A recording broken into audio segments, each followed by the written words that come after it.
ஹாய்ங்க, தீபாவளி முடிஞ்சு ஒரு வழியாக கேரளா வந்தாச்சுங்க. மழை பார்த்திங்களா, பயங்கரமாக பெஞ்சிட்ருக்குதுங்க. நம்ம ஊர்லேயும் பெஞ்சிட்டு தான் இருந்துச்சு. இங்கேயும் கொஞ்சம் கூட கேப் விடாமல் பெஞ்சிட்டே இருக்குது.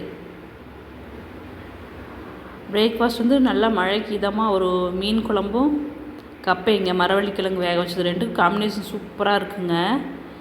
சாப்பிட்டு கொஞ்சம் கேப் கொடுத்து சரி துவைக்கலான்னு கீழே வந்தோம். நம்ம வீட்டு இப்போ புது வீட்டில் கீழே துவைக்கிறது கீழேங்க, அதனால் கீழே வந்தோம்.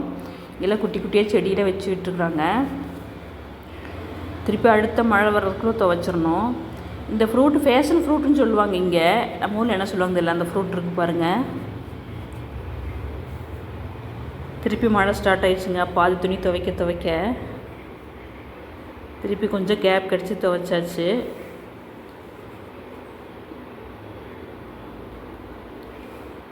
மேலே டெரஸில் இருந்துங்க இது. எப்போவுமே மழை பெஞ்சிட்ருக்கு, துணி எப்படி காய வைக்கணும்னு கேட்டிங்களா, மேலே ஷீட் இருக்குது, ஃபுல்லாகவே பெரிய ஷீட்டு போட்டிருக்குது டெரஸில்.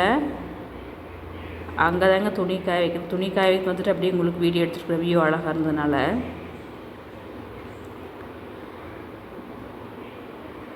அழகாக இருக்குது பாருங்கள். நம்ம வீட்டுக்கு நேராக ஆப்போசிட்டில் துணி காய வச்சு வந்தாச்சுங்க.